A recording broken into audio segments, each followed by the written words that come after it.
Hi, my name's Daniel Vandeberg. Growing up was, I think intense is the good word. I came out in high school, which was definitely an intense experience. There's just not a lot, like you don't hear a lot about the gay community in schools, and so a lot of what we have to figure out and come to terms with ourselves, we have to do alone, and that's a hard thing, especially in high school, because it's just such a turbulent time to begin with.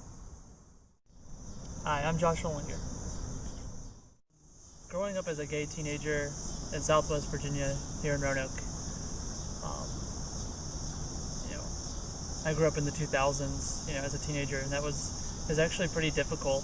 I remember feeling confused about myself. I was religious, as part of a Christian church, and it was difficult because I felt like I had no one to talk to and nowhere to go. At my school, there was nothing said about, anything positive about the gay community. And really all I had to turn to was myself and hearing other people say negative things about the LGBT community. I always heard other students, using gay as a negative term and using other words that are very negative about the gay community. And that's all I heard was bad things. I didn't actually get to experience anything like group related with other LGBT people until I went to Radford, because where I'm from there wasn't anything. Like there was no groups to attend or outings for LGBT people. So like my first experience was with Spectrum and GSA at Radford. Other than that, there's just not a lot going on that we can attend safely. I didn't come out until I was in college. I went to the community college, and then I went to Radford. And it was when I was still at the community college that I decided to come out, because once I was at Virginia Western Community College, I met other people who were gay, and what was most important to me was meeting Christians who were gay, because at the time I was a Christian, and that really helped me open up and see that it was all right. And then when I went to Radford, I met a lot of other gay people, and they had a gay-straight alliance there. And so that was where I first got introduced to a positive image of gay people and felt comfortable with myself enough to come out and talk about it. Cool. But as for Roanoke,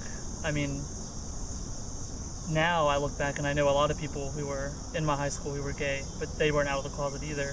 There was hardly anyone out of the closet at the time. Because like I said, there was nothing but negativity. I was afraid to come out, and I'm sure they were too.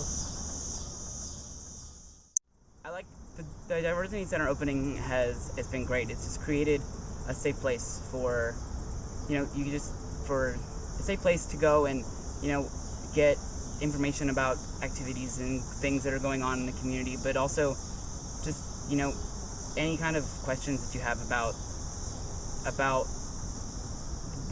what it's like to be gay in this area. I think that it creates a place for people who came out like young as I did. And I think it's a thing that's happening a lot more. It creates a place for them to go and just talk to people, which I think is huge, and it just makes the whole growing up easier. Now that the Roanoke Diversity Center is open, I think it's doing a fantastic thing for the LGBT community and the community at large, because they do community events that are positive for the LGBT community, and they give a safe place for everyone to go, whether they're LGBT in high school or college or any age, and they can go express themselves. Things like the open mic nights that we've been having every month. You have LGBT people in high school, college, and older who are coming and making new friends, playing music, reading poems. It's just a fun and positive environment where we can go, and they can also get information, about STD clinics, HIV treatment, LGBT-friendly counselors in the area.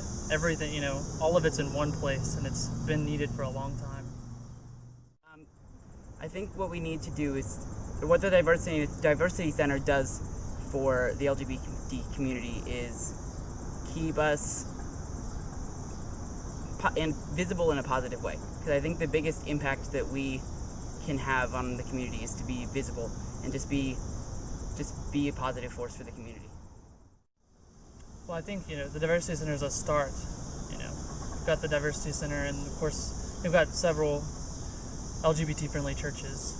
Not a whole lot. We've got, the Metropolitan Community Church, Unitarian Universalist, and some others, but all of this is a start. I think this has created the Diversity Center is a safe place for us to go, but we need to branch out and make the entire community a safe place. The Roanoke's better than a lot of surrounding places. It's still not, I wouldn't feel comfortable walking into a lot of restaurants and things, if I have a boyfriend holding hands because of what people might say or do.